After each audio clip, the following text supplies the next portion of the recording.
Hi everyone, Victoria Waker here, and welcome back to our next week in You Are Not Alone, where I dive into resources to help survivors of childhood trauma or things to help people who are interested or caregivers understanding at a deeper level. So this week I'm going to be talking about a book, and I'll post it up here. It's called Invisible Americans, and it's actually in my office, which is why I post the photo. And it dives into the fact that 1 in 6 American children live in poverty and suffer from hunger. This is an issue I'm really familiar with. I grew up in a family where we were deep in poverty and hunger was definitely an issue. I can remember going to food banks as a child. So this deals with the macro and micro level of this issue in America. And it's something that I'm very passionate about because it's something I survived and dealt with. And it's a really larger issue that is a form of trauma that many children experience, which is food insecurity. Imagine that kind of fear and what that does to your nervous system when you're dealing with a situation when you don't know where your food is coming from. And 1 in 6 children deal with this. It's something I'm so passionate about. I go once a month to help at the Food Bank of Central New York because I do know how children who are affected by this, and I want to help in any way I can. So like I said, this deals with the issue at a broad level about how programming and how resource distribution in America affects these children.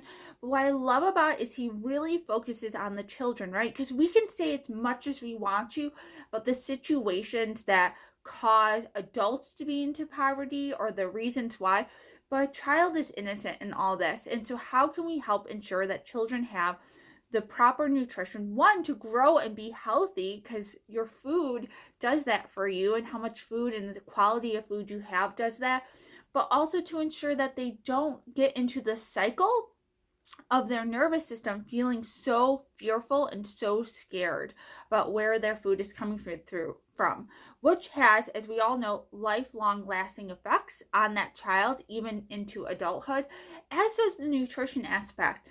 I remember when I was working at the county level with teenagers, I was working at open gym one night, and one of the volunteers who was with me, I was newer to the program at this time, a boy came in and he looked about 12 maybe years old. He was very, very tiny.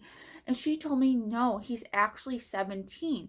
He was malnourished so much as a child that it affected how big he grew in his body. And that was one of those times it really drew this issue home to me, because this, again, physically, it's going to have lifelong effects on that child from something that happened to him when he was very small that he had no control over. So I think understanding this issue is very helpful, especially if you're going in to work at after school programs, especially if you're interested in working like at the Boys and Girls Club like I do.